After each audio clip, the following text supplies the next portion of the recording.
Bienvenue sur Africa 24 pour cette nouvelle édition du Morning News. Voici les titres de l'actualité. C'est officiel, Emmerson Mnangagwa a été investi ce vendredi 15 décembre à la tête de la ZANU-PF, le parti au pouvoir au Zimbabwe. Il a été par la même occasion désigné comme candidat à l'élection présidentielle de 2018. Au Congo, le président de la République, Denis Sassou Nguesso, a demandé un audit sur la corruption et la bonne gouvernance. Une enquête qui fait partie du processus de sortie de crise économique entamé par les autorités, mais qui ne fait pas l'unanimité. Et puis au Cameroun, le secteur bancaire a été marqué en 2017 par une augmentation de près de 7,6% des crédits accordés par les banques commerciales. Une progression d'environ 231 milliards de francs CFA, jugée toutefois faible par les experts.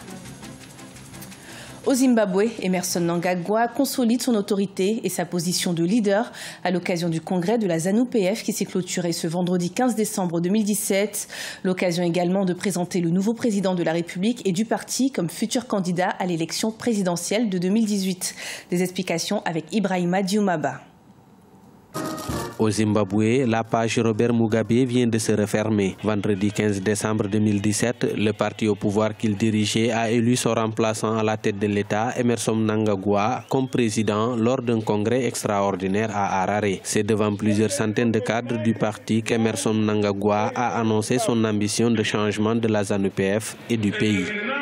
Ce congrès doit définir un nouveau chemin pour le parti. Notre parti doit être l'instrument du rêve collectif de la nation et de son peuple. La tâche à laquelle nous devons nous atteler, c'est de reconstruire notre grande nation. La ZANU-PF a annoncé la couleur pour la prochaine élection présidentielle qui aura lieu en 2018. Ainsi, Emmerson Mnangagwa a été désigné candidat du parti au pouvoir. Il appelle les militants de son parti à l'union et à la reconstruction idéologique.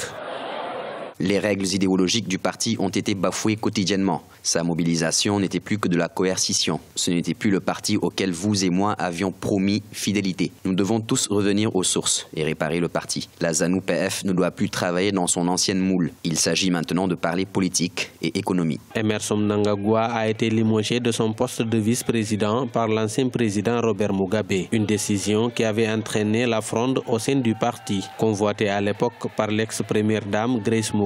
Investi président de transition le 24 novembre 2017, Emmerson Mnangagwa est très attendu sur la relance de l'économie zimbabwéenne, secouée par l'hyperinflation. En Algérie, la production industrielle dans le secteur public a enregistré une hausse de 4,1% au troisième trimestre de l'année 2017 par rapport à la même période en 2016. Une hausse qui provient essentiellement des secteurs de l'industrie textile, cuir et chaussures, mais aussi de l'industrie agroalimentaire.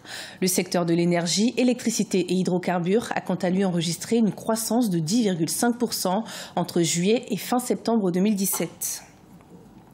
Au Congo, les autorités veulent lutter contre la corruption et c'est dans ce cadre que le chef de l'État, Denis Sassou Nguesso, a demandé un audit, une enquête qui s'inscrit dans le processus de sortie de crise économique mais qui ne fait pas l'unanimité au sein de la classe politique congolaise et de la société civile. Des explications avec Deva Panzou. Le président Denis Sassou Nguesso s'est-il véritablement engagé dans la lutte contre les antivaleurs? Le chef de l'État congolais souhaite réaliser un audit sur la corruption et la bonne gouvernance dans le pays. Mais pour certains acteurs politiques, il est temps de prendre des mesures sévères contre ceux qui ont enfoncé le pays dans le trou.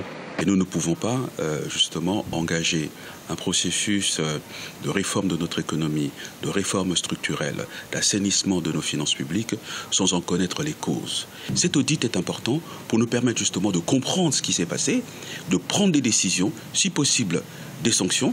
Les institutions de corruption que nous avons dans ce pays, que ce soit l'Observatoire ou la Commission, ces deux institutions ont failli. Il faut qu'on aille vers des sanctions un peu souples, mettre au repos les cadres qui ont favorisé cette situation de crise. Depuis 2012, nous l'avions annoncé, les déséquilibres étaient connus, ça s'est accéléré en 2014, 2017 n'est que l'apogée. En effet, avec une dette publique évaluée à environ 110% du produit intérieur brut, l'économie congolaise est au plus bas. Mais pour la société civile, la décision du chef de l'État de diligenter un audit n'est pas une nouveauté. Le pays se retrouve dans une situation difficile, aujourd'hui condamné à se fier à l'expertise et à l'appui du Fonds monétaire international. Donc je pense que là, les deux volontés se joignent pour donner ce qu'on peut appeler un vrai coup de fouet. Les comptes du pays sont vides selon les autorités gouvernementales. Tous les regards sont désormais fixés vers les conclusions de la mission du Fonds monétaire international qui s'achève ce 20 décembre 2017. En Angola, le gouvernement revoit à la hausse sa prévision de croissance pour 2018 selon le projet de budget de l'État. Celle-ci est désormais établie à 4,9%. Alors qu'il doit encore être approuvé par le Parlement, ce budget prévoit également un déficit budgétaire de 2,9% du PIB en 2018, avec des recettes et dépenses gouvernementales de 9,6 millions de kwanza, soit 58 milliards de dollars.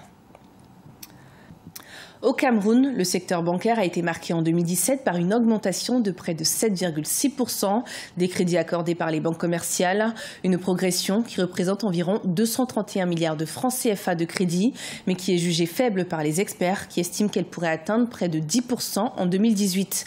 Plus d'explications avec notre correspondante Viviane Baoken.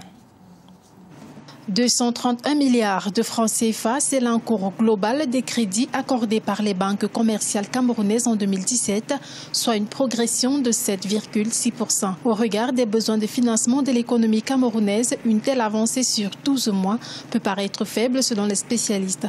Cette fragilité de l'encours est due à la structure financière des banques, mais surtout à la crise qu'a connue la CEMAC et qui a entraîné la baisse des réserves de change.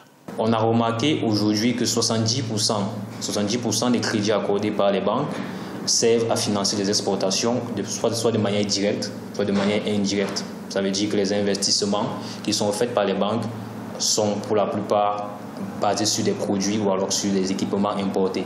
Donc en fait, il y a un besoin récurrent de réserves de change. Et si on n'exporte pas assez, ces réserves de change vont finir par s'épuiser et ça aura un impact sur l'équilibre ou alors la stabilité monétaire. Donc c'est pourquoi vous voyez la BEA est obligée de restreindre l'accès à ces devises. Malgré ces défis liés à la conjoncture, les experts prévoient certaines améliorations dans le secteur bancaire camerounais. Pour ces derniers, l'encours global des crédits accordés devrait progresser entre 8 et 10% en 2017 grâce à l'augmentation du prix du baril de pétrole. Ces perspectives en matière d'emprunt seront liées à l'environnement, à l'évolution de l'environnement international.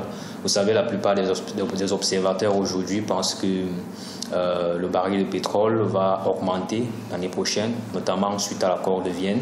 Et ce baril pourra se situer dans les 70 à 65 à 70 dollars. Donc, ce qui pourrait être bien pour les exportations au niveau du Cameroun et pourrait nourrir la Banque centrale en réserve de change. La mise en place d'un crédit bureau et le lancement d'une caisse des dépôts et de consignation annoncée par les autorités camerounaises pour début 2018 devrait améliorer la gestion des risques dans le secteur des banques au Cameroun. Au Sénégal, après 24 heures de grève des aiguilleurs du ciel, les vols ont pu reprendre ce 16 décembre à l'aéroport international Blaise Diagne, inauguré le 7 décembre dernier. Les aiguilleurs du ciel réclament entre autres de meilleures conditions de travail à la suite de l'ouverture du nouvel aéroport situé à une 50aine de kilomètres de Dakar.